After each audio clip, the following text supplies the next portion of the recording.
ओम शांति।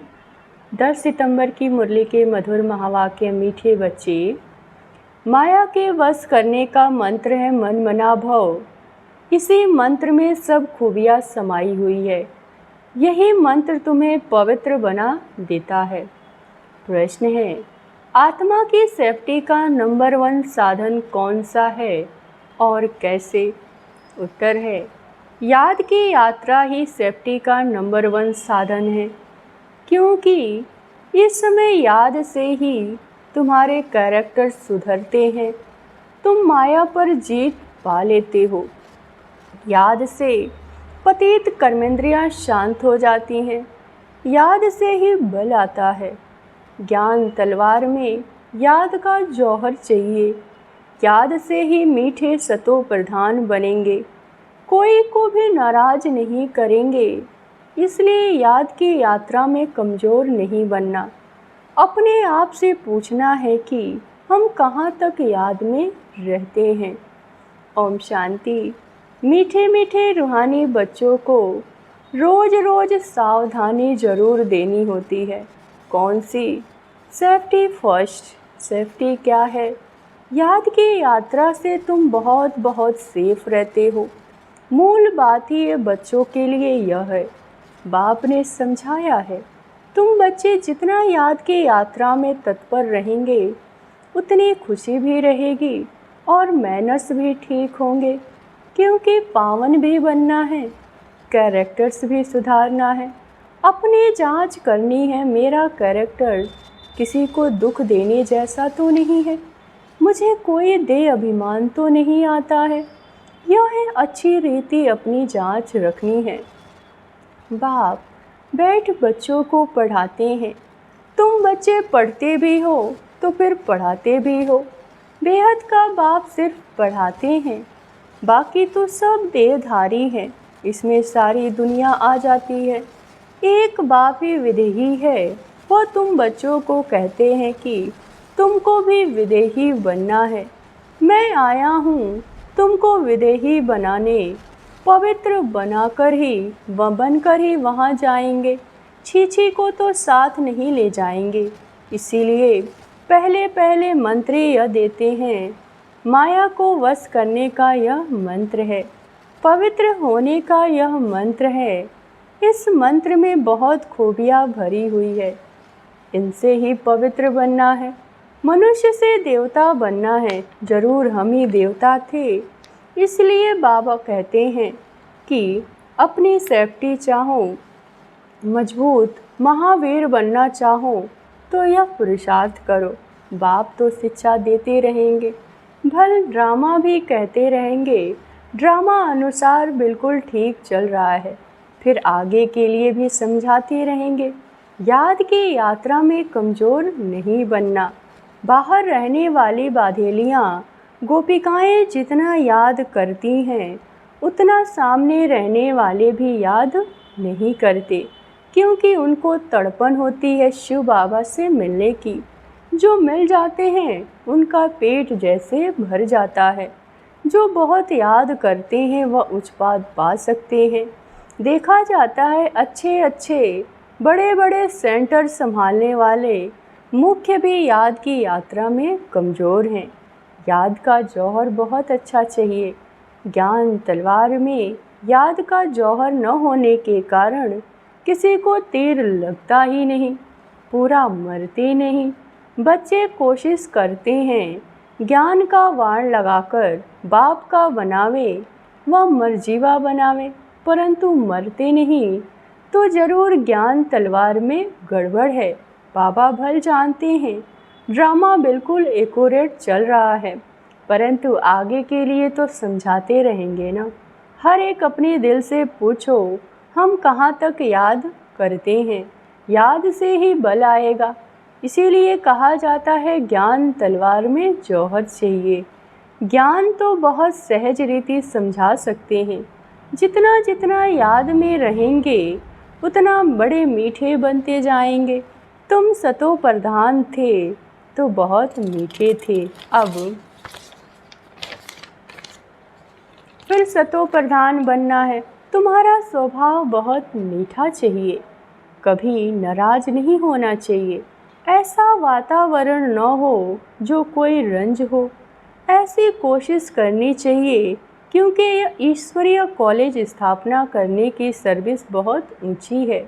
विश्वविद्यालय तो भारत में बहुत गाए जाते हैं, वास्तव में वो है नहीं। विश्वविद्यालय एक ही होता है। बाप आकर सबको मुक्ति, जीवन मुक्ति देते हैं। बाप जानते हैं सारी दुनिया के जो भी मनुष्य मात्र हैं सब खत्म होने वाले हैं। बाप को बुलाया भी इसीलिए है कि छीछी दुनिया का खात्मा और नई दुनिया की स्थापना करो। बच्चे भी समझते हैं बरोबर बाप आया हुआ है। अभी माया का पॉम्प कितना है। फॉल ऑफ पोम्पिया का खेल भी दिखाते हैं। बड़े बड़े मकान आदि बना रहे हैं, यह है पॉम्प। सतयुग में तो इतने मंजिल के मकान बनते नहीं, यहाँ बनते हैं क्योंकि रहने के लिए ज़मीन कम है। विनाश जब होता है तब बड़े बड़े मकान भी गिर पड़ते हैं। आगे इतनी बड़ी बड़ी बिल्डिंग नहीं बनती थी। बॉम्ब्स जब छोड़ते तो ऐसे गिरेंगे जैसे ताश के पत्ते गिरते हैं। इसका मतलब यह नहीं कि वही मरेंगे बाकी दूर रह जाएंगे, नहीं। जो जहाँ होगा, चाहे समुद्र पर हो, पृथ्वी पर हो, आकाश में हो, पहाड़ों पर हो, उड़ रहा हो, सब खत्म हो जाएंगे। यह पुरानी दुनिया है न। जो भी 84 लाख योनियाँ हैं यह सब खत्म हो जानी है। वह नई दुनिया में यह कुछ होगा नहीं।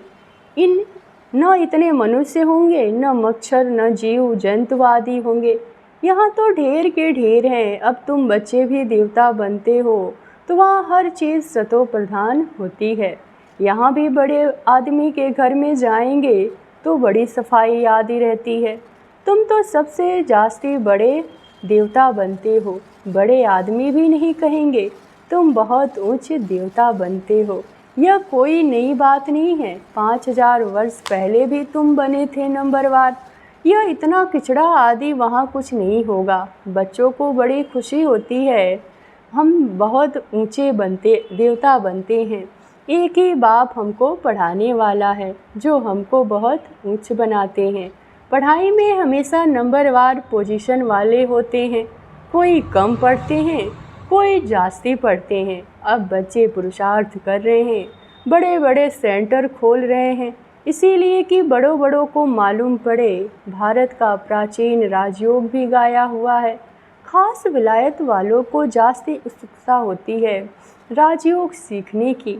भारतवासी तो तमो प्रधान बुद्धि हैं, वह फिर भी तमो बुद्धि हैं, इसीलिए उनको शौक रहता है भारत का प्राचीन राजयोग सीखने का। भारत का प्राचीन राजयोग नामी ग्रामी है, जिससे ही भारत स्वर्ग बना था।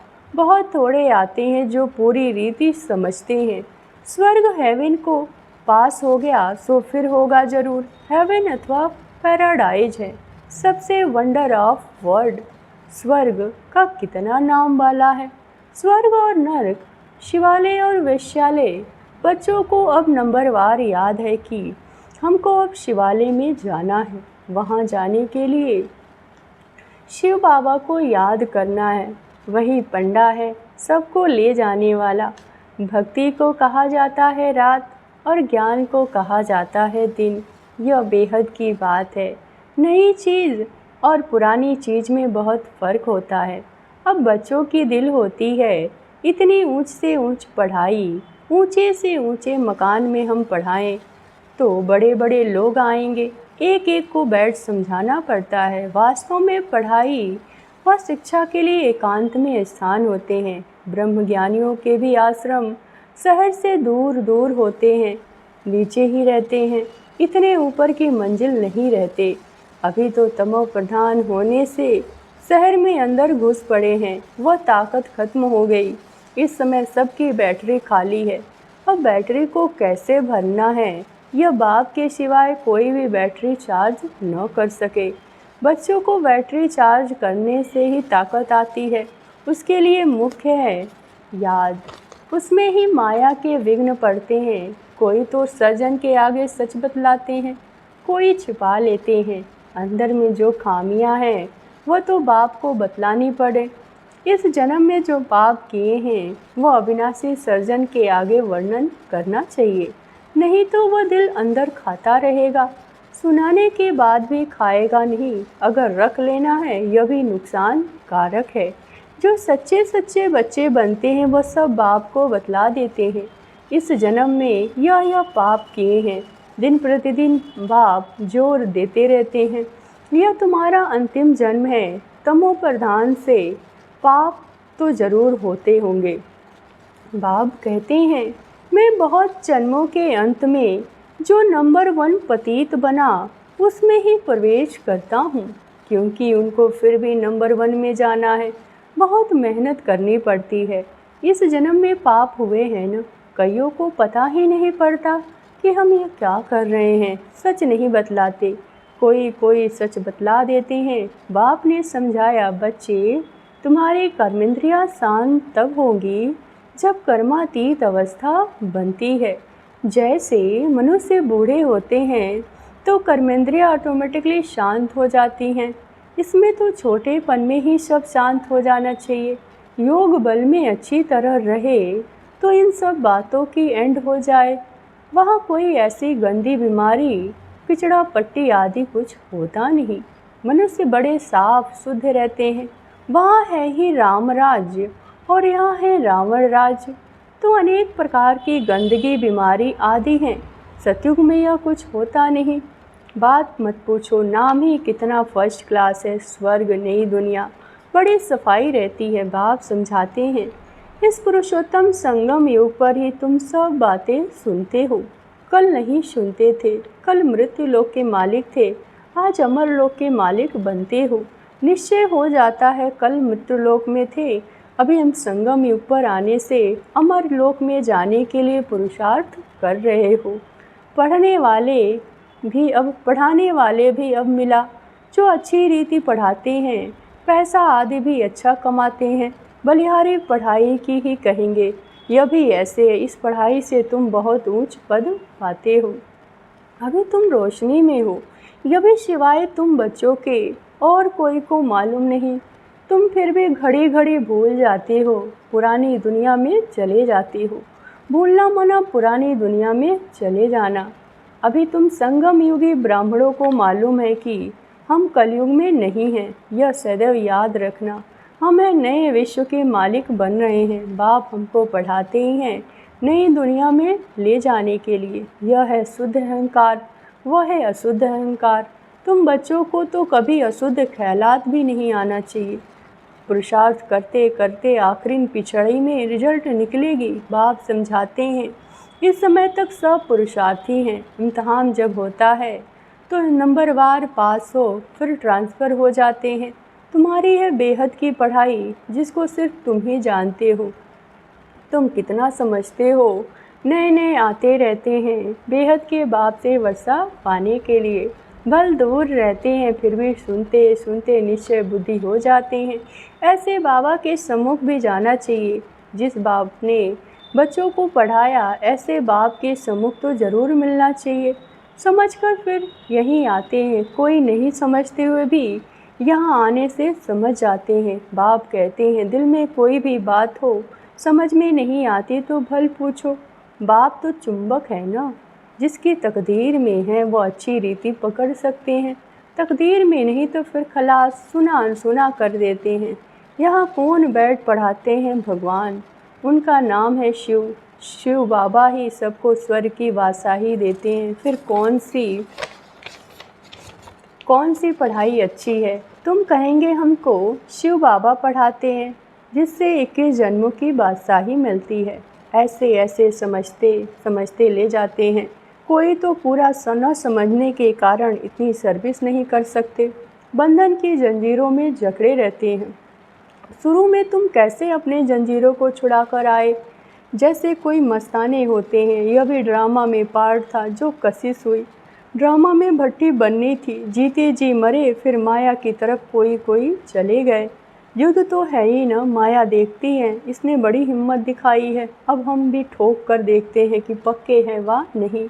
बच्चों की कितनी संभाल होती है, सब कुछ सिखलाते थे। तुम बच्चे एल्बम आदि देखते हो लेकिन सिर्फ चित्र देखने से भी समझ न सके। कोई बैठ समझाए कि क्या क्या होता था, कैसे भट्टी में पड़े, फिर कोई कैसे निकले, कोई कैसे। जैसे रुपए छपते हैं तो भी कोई कोई खराब हो पड़ते हैं। यह भी ईश्वरीय मिशनरी है। ईश्वर बैठ धर्म की स्थापना करते हैं, यह बात किसी को पता नहीं है। बाप को बुलाते हैं परंतु जैसे तवाई, समझते ही नहीं। कहते हैं यह कैसे हो सकता है, माया रावण एकदम ऐसा बना देती है। शिव बाबा की भी पूजा करते फिर भी कह देते हैं सर्वव्यापी। शिव बाबा कहते हो फिर सर्वव्यापी कैसे होगा। पूजा करते हैं लिंग को शिव कहते हैं, ऐसे थोड़ी कहते हैं कि इसमें शिव बैठा है। अब पत्थर ठिक्कर में भगवान को कहना तो क्या सब भगवान ही भगवान है। भगवान अनलिमिटेड तो नहीं होंगे ना। तो बाप बच्चों को समझाते हैं, कल्प पहले भी ऐसे समझाया था। अच्छा, मीठे मीठे सिकलधे बच्चों प्रति माता पिता बाप दादा का याद प्यार और गुड मॉर्निंग। रूहानी बाप की रूहानी बच्चों को नमस्ते। धारणा के लिए मुख्य सार, पहली पॉइंट, ऐसा मीठा वातावरण बनाना है जिसमें कोई भी नाराज न हो। बाप समान विदेही बनने का पुरुषार्थ करना है। याद के बल से अपना स्वभाव मीठा और कर्मेंद्रियां शांत करनी है। दूसरी पॉइंट, सदा इसी नशे में रहना है कि अभी हम संगम युगी हैं, कलयुगी नहीं। बाप हमें नए विश्व का मालिक बनाने के लिए पढ़ा रहे हैं। अशुद्ध ख्यालात समाप्त कर देने हैं। वरदान, अकाल तख्त और दिल तख्त पर बैठ सदा श्रेष्ठ कर्म करने वाले कर्म योगी भव। इस समय आप सभी बच्चों को दो तख्त मिलते हैं, एक अकाल तख्त, दूसरा दिल तख्त। लेकिन तख्त पर वही बैठता जिसका राज्य होता है। जब अकाल तख्त नसीन है तो स्वराज्य अधिकारी हैं, और बाप के दिल तख्त नसीन है तो बाप के वर्षे के अधिकारी हैं, जिसमें राज्य भाग सब आ जाता है। कर्म योगी अर्थात दोनों तख्त नसीन। ऐसे तख्त नसीन आत्मा हर कर्म श्रेष्ठ होता है, क्योंकि सब कर्मेंद्रियां लॉ और ऑर्डर पर रहती हैं। स्लोगन है, जो सदा सोमान की सीट पर सेट रहते हैं वही गुणवान और महान है। अच्छा, ओम शांति।